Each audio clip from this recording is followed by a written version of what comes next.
বাদশাহ ঘোষণা করেছে যে যেই নতুন নতুন শব্দ আবিষ্কার করে শোনাইতে পারবে আমি ওই ব্যক্তিকে আমার রাজ্যের অর্ধেক সম্পদ তার নামে লিখে দিব। এখন অনেক মানুষ সমস্ত প্রজাসাধারণ অর্ধেক সম্পদ তার রাজ্যের অর্ধেক সম্পদ পাওয়ার জন্য নতুন নতুন শব্দ বলে। যখনই যে কোনো নতুন শব্দ বলে তখন রাজা বলে আমি এটা জানি। এভাবে অনেক মানুষ কী করছে আসছে, প্রত্যেকেই নতুন নতুন শব্দ বলে, কিন্তু প্রত্যেক শব্দই তার কাছে কি আমি জানি। এখন সমস্ত মানুষ বিরক্ত হয়ে চলে যাচ্ছে। এমন অবস্থায় একজন আলেম যেতেছে রাস্তা দিয়ে। এখন বলতেছে, আলেম জিজ্ঞেস করলো, কি গো আপনারা কোথা থেকে আসেন? রাজার বাড়িতে গেছিলাম। রাজা বলছে যদি নতুন শব্দ আবিষ্কার করতে পারে, নতুন কবিতা আবৃত্তি করতে পারে, তাহলে রাজ্যের অর্ধেক সম্পদ তার নাম লিখে দিবে। কিন্তু আমরা প্রত্যেকেই নতুন নতুন শব্দ বলি, কিন্তু রাজা বলে তারা বলছে বলে এগুলা জানি। তখন আলেম বললো ঠিক আছে, রসুলের খাঁটি আসে। বললো ঠিক আছে চলো আমি ওদের। তখন এই আলেম যা ওই জায়গায় হাজির হওয়ার পর রাজা বললো, রাজাকে জিজ্ঞেস করলো, রাজামশাই এই জায়গা কিসের মজলিস হচ্ছে?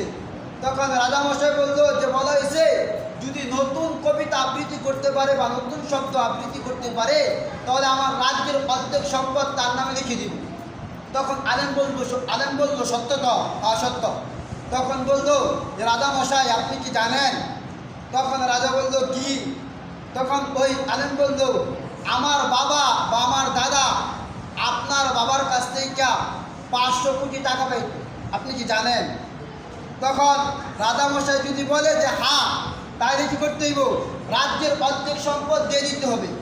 আর যদি বলে আর যদি বলে যদি যে জানি তাহলে রাজ্যের অর্ধেক দিতে হইব। আর যদি বলে যে জানি না তাহলে সম্পদ দেন না কেন?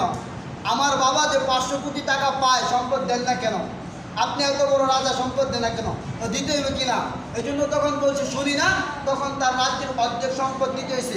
অনুরূপভাবে এই দুনিয়ার বুকে রসুলের আশেক কাকে আশেক যতদিন পর্যন্ত থাকবে, ইহুদি নাসারার মতো ওই রাজার মতো বাটপারি কইরা কোনো ব্যক্তি ইসলামকে ধ্বংস করতে পারবে না। আল্লাহ জানেন এবং আল্লাহ এরকম জ্ঞানী মানুষকে দুনিয়াতে প্রেরণ করবেন। এই জন্যই আল্লাহ পাক রব্বুল আলামিন আমার আর আপনার নবীকে শ্রেষ্ঠ নবী, আখির নবী এবং আমরা যে নবীর উম্মত, এই নবীর উম্মতকে শ্রেষ্ঠ নবীর উম্মত, আখির নবীর উম্মত হিসেবে ঘোষণা করেছেন।